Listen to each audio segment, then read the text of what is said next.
रात का वो गहरा पहर जब सारी दुनिया सो जाती है और आप अपनी चेतना के एक ऐसे रहस्यमय लोक में प्रवेश करते हैं जहां कुछ भी संभव है।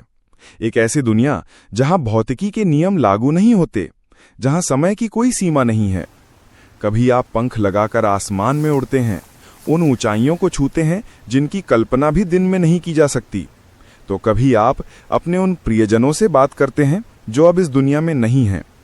उनकी आवाज़ सुनते हैं, उनका स्पर्श महसूस करते हैं और जागने पर आपकी आंखों में आंसू होते हैं। कभी आप किसी भव्य मंदिर की अनंत सीढ़ियां चढ़ रहे होते हैं, तो कभी किसी अनजान परछाइयों से भरी गली में किसी अज्ञात भय से भाग रहे होते हैं। ये है सपनों की दुनिया, एक ऐसी पहेली जिसे हमारे ऋषि मुनि हजारों सालों से समझने की कोशिश करते आए हैं और आज के वैज्ञानिक भी जिसकी तह तक पहुंचने में लगे हैं। ये सिर्फ नींद में आने वाली तस्वीरें नहीं हैं, ये हमारे अस्तित्व का एक अहम हिस्सा है। ये सपने आते क्यों हैं? क्या ये केवल दिमाग की एक रासायनिक क्रिया है, जैसा कि कुछ वैज्ञानिक कहते हैं, या इनके पीछे कोई दैवीय संकेत छिपा है, जैसा हमारे ग्रंथ बताते हैं? क्या हमारे कर्मों का कोई ऐसा लेखा जोखा है जो सपनों में एक फिल्म की तरह हमारे सामने आता है? आज हम विज्ञान और अध्यात्म दोनों के रोशनदानों से इस रहस्यमय कमरे के अंदर झांकने की कोशिश करेंगे। तो चलिए मेरे साथ चेतना के इस अद्भुत और गहरे सफर पर। हमारी कहानी की शुरुआत हजारों साल पहले भारत की ज्ञान भूमि पर लिखे गए हमारे उपनिषदों से होती है, विशेषकर मांडुक्य उपनिषद, जो सिर्फ 12 श्लोकों में चेतना के पूरे ब्रह्मांड को समेट लेता है। ये उपनिषद बताता है कि हमारी चेतना की 4 अवस्थाएं हैं। इन्हें समझे तो सपनों को समझने की पहली सीढ़ी है। पहली है जागृत यानी जागृत अवस्था, जिसमें हम और आप अभी हैं। इस अवस्था में हमारी चेतना बाहर की ओर होती है। हम अपनी 5 इंद्रियों से दुनिया को अनुभव करते हैं और स्थूल शरीर से कर्म करते हैं। इसके बाद आती है सुषुप्ति यानी गहरी नींद की अवस्था। ये वो अवस्था है जब ना कोई इच्छा होती है, ना कोई सपना। मन और बुद्धि शांत हो जाते हैं और हम गहन विश्राम में होते हैं। सुबह उठकर हम कहते हैं, आज बहुत अच्छी नींद आई। ये उसी अवस्था की स्मृति है। और इन दोनों के बीच में एक पुल की तरह है चेतना की दूसरी अवस्था यानी स्वप्न। ये एक मध्य लोक है। हमारे ऋषियों ने कहा है कि स्वप्न की अवस्था जागृत की तरह बाहरी और स्थूल नहीं है। ये मन का अपना रचा हुआ एक सूक्ष्म संसार है। ये कितनी अद्भुत बात है, सोचिए। सपने में मन ही प्रोजेक्टर है, मन ही स्क्रीन है, मन ही कहानी लिख रहा है, मन ही दर्शक है और मन ही अभिनेता भी है। जब हमारी बाहरी इंद्रियां सो जाती हैं, तब हमारा मन, हमारा सूक्ष्म शरीर जाग उठता है और अपनी एक निजी दुनिया बना लेता है। लेकिन मन ये रचना कर्ता किस आधार पर है? उसके पास ये कहानियां, ये चेहरे, ये जगहें कहां से आती हैं? यहीं पर हिंदू दर्शन का एक बहुत गहरा सिद्धांत सामने आता है, संस्कार। संस्कार क्या है? आप दिन भर में या पूरे जीवन में जो कुछ भी देखते हैं, सुनते हैं, महसूस करते हैं, जो भी कर्म करते हैं, चाहे वो कितना भी छोटा या बड़ा हो, अच्छा या बुरा, वो सब आपके चित्त पर, आपकी चेतना पर एक छाप छोड़ जाता है। जैसे गीली मिट्टी पर उंगलियों के निशान बन जाते हैं, वैसे ही हमारे चित्त पर हर अनुभव का एक संस्कार बनता है। और ये संस्कार सिर्फ इस जन्म के नहीं होते। दर्शन कहता है कि हमारी आत्मा जन्म जन्मांतर की यात्री है और हर जन्म के अनुभव इन संस्कारों की एक विशाल गठरी के रूप में हमारे साथ चलते हैं। आपका मन एक गहरे शांत सरोवर की तरह है और ये संस्कार उस सरोवर की अटल गहराइयों में बैठे अनगिनत कंकड़ पत्थरों की तरह हैं। दिन के उजाले में जब जागृत अवस्था का शोर होता है, तब ये शांत रहते हैं, लेकिन रात में जब मन की सतह शांत होती है, तो ये गहरे संस्कार बुलबुलों की तरह सतह पर उभरकर सपनों का रूप ले लेते हैं। आपकी दबी हुई इच्छाएं, आपके अनसुलझे डर, किसी से कही या अनकही बातें, बचपन का कोई भूला हुआ पल या किसी पूर्व जन्म की कोई धुंधली सी याद, ये सब संस्कार ही हैं जो सपनों के जरिए अभिव्यक्त होते हैं। और इसीलिए कभी कभी कोई सपना हमें इतना ज्यादा प्रभावित कर जाता है कि उसका असर कई दिनों तक रहता है। वो कोई आम सपना नहीं, बल्कि हमारे ही किसी गहरे संस्कार का प्रतिबिंब होता है। शायद इसीलिए कभी कभी सपनों में ऐसी जगहें या लोग दिखते हैं जिन्हें हमने इस जीवन में कभी नहीं देखा, फिर भी वो जाने पहचाने रखते हैं। कौन जाने वो किस जन्म के संस्कार का खेल हो। अब देखिए, ये कितनी अद्भुत बात है कि जो ज्ञान हमारे ऋषियों ने हजारों साल पहले दिया था, आज का वैज्ञानिक भी उसी दिशा में सोच रहा है, बस उसके शब्द और उपकरण अलग हैं। वैज्ञानिक कहता है कि जब हम सोते हैं, खासकर आरईएम नींद में, तो हमारा दिमाग दिन भर की यादों और सूचनाओं को प्रोसेस करता है। वो जरूरी यादों को पक्की करता है और गैर जरूरी को हटा देता है। इस प्रक्रिया को मेमोरी कंसोलिडेशन कहते हैं। ये हमारे संस्कारों के शुद्धिकरण या प्रोसेसिंग की प्रक्रिया से कितना मिलता जुलता है। हमारा दिमाग भी तो दिन भर के अनुभवों यानी संस्कारों को ही रात में व्यवस्थित कर रहा है। वैज्ञानिक जिसे न्यूरॉन्स के बीच कनेक्शन का मजबूत होना कहता है, अध्यात्म उसे ही संस्कारों का गहरा होना कहता है। वैज्ञानिक ये भी कहता है कि सपनों में हमारी भावनाएं बहुत तीव्र होती हैं, क्योंकि दिमाग का भावनात्मक केंद्र यानी अमिगडला बहुत एक्टिव होता है, जबकि तार्किक केंद्र यानी प्रीफ्रंटल कॉर्टेक्स शांत रहता है। रात का वो गहरा पहर जब सारी दुनिया सो जाती है और आप अपनी चेतना के एक ऐसे रहस्यमय लोक में प्रवेश करते हैं जहां कुछ भी संभव है। एक ऐसी दुनिया जहां भौतिकी के नियम लागू नहीं होते, जहां समय की कोई सीमा नहीं है। कभी आप पंख लगाकर आसमान में उड़ते हैं, उन ऊंचाइयों को छूते हैं जिनकी कल्पना भी दिन में नहीं की जा सकती। तो कभी आप अपने उन प्रियजनों से बात करते हैं जो अब इस दुनिया में नहीं हैं। उनकी आवाज सुनते हैं, उनका स्पर्श महसूस करते हैं और जागने पर आपकी आंखों में आंसू होते हैं। कभी आप किसी भव्य मंदिर की अनंत सीढ़ियां चढ़ रहे होते हैं, तो कभी किसी अनजान परछाइयों से भरी गली में किसी अज्ञात भय से भाग रहे होते हैं। ये है सपनों की दुनिया, एक ऐसी पहेली जिसे हमारे ऋषि मुनि हजारों सालों से समझने की कोशिश करते आए हैं और आज के वैज्ञानिक भी जिसकी तह तक पहुंचने में लगे हैं।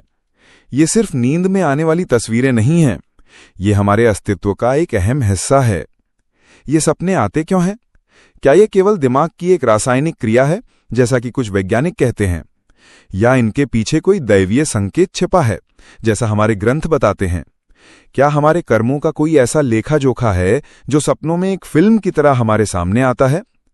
आज हम विज्ञान और अध्यात्म दोनों के रोशनदानों से इस रहस्यमय कमरे के अंदर झांकने की कोशिश करेंगे। तो चलिए मेरे साथ चेतना के इस अद्भुत और गहरे सफर पर। हमारी कहानी की शुरुआत हजारों साल पहले भारत की ज्ञान भूमि पर लिखे गए हमारे उपनिषदों से होती है, विशेषकर मांडुक्य उपनिषद, जो सिर्फ 12 श्लोकों में चेतना के पूरे ब्रह्मांड को समेट लेता है। ये उपनिषद बताता है कि हमारी चेतना की 4 अवस्थाएं हैं। इन्हें समझे तो सपनों को समझने की पहली सीढ़ी है। पहली है जागृत यानी जागृत अवस्था, जिसमें हम और आप अभी हैं। इस अवस्था में हमारी चेतना बाहर की ओर होती है। हम अपनी 5 इंद्रियों से दुनिया को अनुभव करते हैं और स्थूल शरीर से कर्म करते हैं। इसके बाद आती है सुषुप्ति यानी गहरी नींद की अवस्था। ये वो अवस्था है जब ना कोई इच्छा होती है, ना कोई सपना। मन और बुद्धि शांत हो जाते हैं और हम गहन विश्राम में होते हैं। सुबह उठकर हम कहते हैं, आज बहुत अच्छी नींद आई। ये उसी अवस्था की स्मृति है। और इन दोनों के बीच में एक पुल की तरह है चेतना की दूसरी अवस्था यानी स्वप्न। ये एक मध्य लोक है। हमारे ऋषियों ने कहा है कि स्वप्न की अवस्था जागृत की तरह बाहरी और स्थूल नहीं है। ये मन का अपना रचा हुआ एक सूक्ष्म संसार है। ये कितनी अद्भुत बात है, सोचिए। सपने में मन ही प्रोजेक्टर है, मन ही स्क्रीन है, मन ही कहानी लिख रहा है, मन ही दर्शक है और मन ही अभिनेता भी है। जब हमारी बाहरी इंद्रियां सो जाती हैं, तब हमारा मन, हमारा सूक्ष्म शरीर जाग उठता है और अपनी एक निजी दुनिया बना लेता है। लेकिन मन ये रचना करता किस आधार पर है?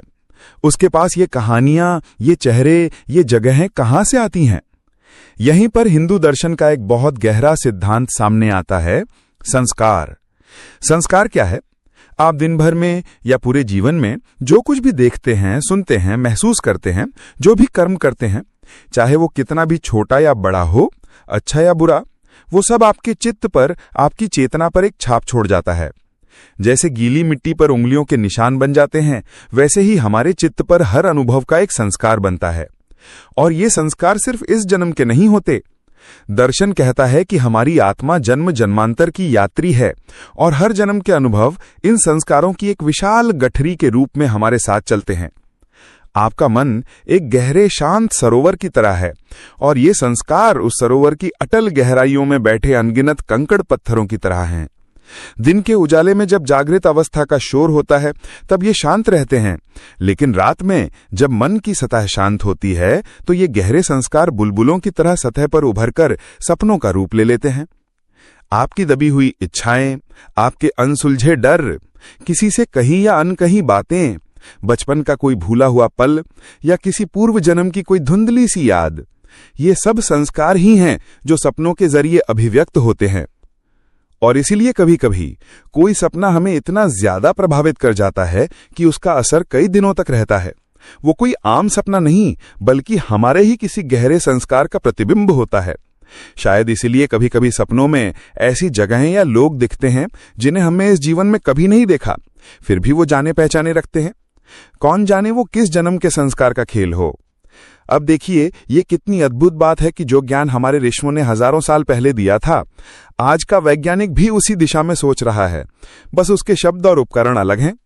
वैज्ञानिक कहता है कि जब हम सोते हैं, खासकर आरईएम नींद में, तो हमारा दिमाग दिन भर की यादों और सूचनाओं को प्रोसेस करता है। वो जरूरी यादों को पक्की करता है और गैर जरूरी को हटा देता है।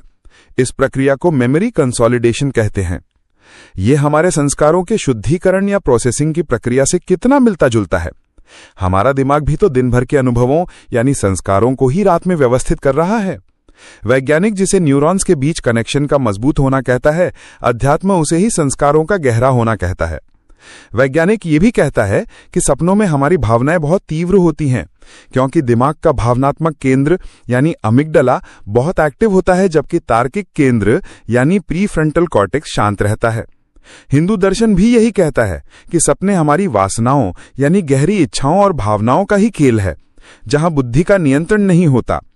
वैज्ञानिक जिसे इमोशनल रेगुलेशन या भावनाओं का संतुलन बनाना कहता है, शायद वो हमारे मन का भावनात्मक बोझ हल्का करने की वही प्रक्रिया है जिसके बारे में हमारे शास्त्र बताते आए हैं। तो विज्ञान और अध्यात्म यहां दुश्मन नहीं, बल्कि एक ही सत्य तक पहुंचने के दो अलग अलग रास्ते हैं। एक मस्तिष्क की भाषा में बात कर रहा है और एक चेतना की भाषा में। लेकिन अब सबसे बड़ा सवाल उठता है कि क्या इन सपनों का कोई मतलब होता है? क्या ये हमें कोई संकेत देते हैं? इस विषय पर भारत में सदियों से एक पूरा शास्त्र मौजूद है, जिसे स्वप्न शास्त्र कहते हैं। ये शास्त्र स्वप्नों के प्रतीकों को समझने की कुंजी है। ये बताता है कि सपनों में दिखने वाली अलग अलग चीजों के क्या सांकेतिक अर्थ हो सकते हैं। इसके अनुसार हर सपना हमारे भविष्य, स्वास्थ्य या आने वाली किसी घटना का एक इशारा हो सकता है। जैसे स्वप्न शास्त्र में अनेकों उदाहरण मिलते हैं। अगर आप स्वयं को पूजा पाठ करते हुए देखते हैं तो यह किसी लाभ या सफलता का सूचक है। अगर आप कमल का फूल देखते हैं तो यह धन प्राप्ति का संकेत हो सकता है। सपने में दूध पीना या दही खाना भी शुभ माना जाता है। अनाज का ढेर देखना धन धान्य की वृद्धि का प्रतीक है।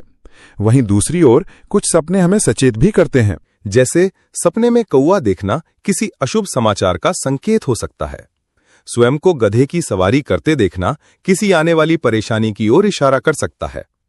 हालांकि ये याद रखना महत्वपूर्ण है कि स्वप्नशास्त्र एक सांकेतिक मार्गदर्शन है, पत्थर की लकीर नहीं। इन प्रतीकों का अर्थ व्यक्ति की अपनी मानसिक और आध्यात्मिक स्थिति के अनुसार बदल भी सकता है। इनका उद्देश्य हमें डराना नहीं, बल्कि हमें अपने अंतर्मन के प्रति और जागरूक बनाना है।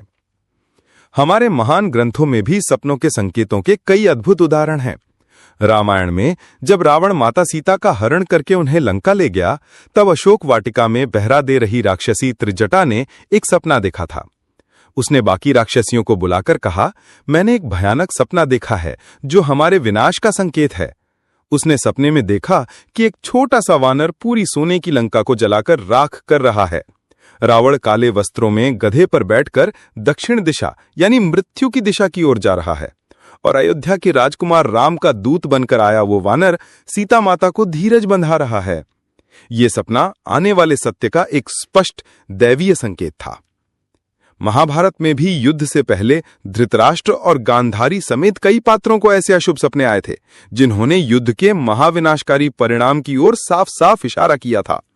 तो क्या इसका मतलब यह है कि ये हम भी भविष्य देख सकते हैं? दर्शन कहता है कि हाँ, ये संभव है, लेकिन इसके लिए मन का सात्विक यानी अत्यंत शुद्ध होना आवश्यक है।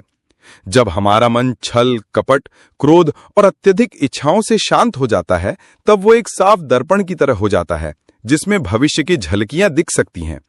जो योगी और साधक होते हैं, जिनका आहार, विहार और विचार शुद्ध होता है, उन्हें ऐसे भविष्य सूचक सपने आ सकते हैं। कभी कभी सपने हमें हमारे स्वास्थ्य के बारे में भी सचेत करते हैं। आयुर्वेद के अनुसार हमारे शरीर में वात, पित्त और कफ, इन 3 दोषों का संतुलन ही हमारा स्वास्थ्य है। जब इनमें से कोई दोष असंतुलित होता है तो उससे जुड़े सपने आ सकते हैं। जैसे वात दोष बढ़ने पर व्यक्ति को उड़ने, भागने, दौड़ने और आकाश के सपने ज्यादा आ सकते हैं।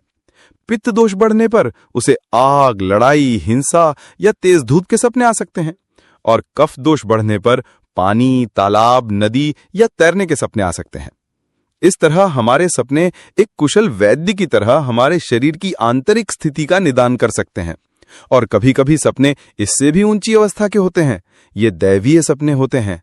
जब कोई व्यक्ति अनन्य भक्ति में लीन होता है तो उसकी चेतना इतनी शुद्ध हो जाती है कि उसे सपनों में अपने इष्ट देवी देवताओं के साक्षात दर्शन हो सकते हैं या किसी सिद्ध गुरु का मार्गदर्शन मिल सकता है। ये सपने कोई आम सपने नहीं, बल्कि आध्यात्मिक अनुभव होते हैं जो इंसान का जीवन और उसकी दिशा बदल सकते हैं। इतिहास में ऐसे अनगिनत उदाहरण हैं जहां संतों को सपनों में ही दीक्षा या ज्ञान प्राप्त हुआ था। तो कुल मिलाकर हम सपनों को कई स्तरों पर देख सकते हैं। शारीरिक स्तर पर ये हमारे स्वास्थ्य और त्रिदोष की स्थिति का आईना हो सकते हैं। मानसिक स्तर पर यह हमारी दिन भर की चिंताओं, यादों और भावनाओं को संतुलित करने का एक जरिया है।